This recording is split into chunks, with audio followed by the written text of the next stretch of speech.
Hello everyone, welcome back to our channel Financeable, where we upload videos related to finance, and in today's video I'll be teaching you how to bet on BetMGM. Before getting started, if you are new to the channel, please do subscribe and turn on the notification bell icon to get notified every time we upload new videos. Now let's get started. First of all, open your web browser, then on the search bar type in BetMGM.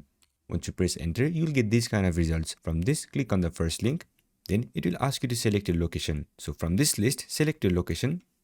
And once you have selected your location, it will take you to its home page. Now, once you're on this page, you'll have to log into your account. So, log into your account, and if you don't have an account yet, you can create one by clicking on this register button. And if you already do have an account, click on this login button. Go ahead and provide your login credentials, and then click on this login button. And in case if you have forgotten your password, you can click on this link to reset it. Once you click on this login button, you'll be logged into your account. Now, once you have been logged in, first of all, you'll have to deposit some amount into your account.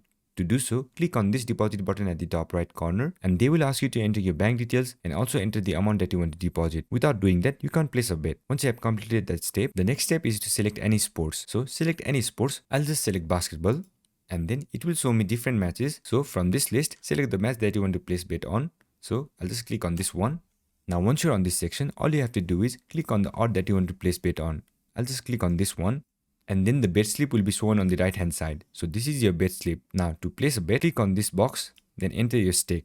It says insufficient fund because I haven't deposited any amount in my account, but after you do it, it will give you an place a bet button. Once you see that button, click on it and you'll successfully place a bet. So this is how you do it. I hope this video was helpful, and if it was, don't forget to leave a like, comment and subscribe, and turn on the notification bell icon to get notified every time we upload new videos, and I'll catch you on the next one.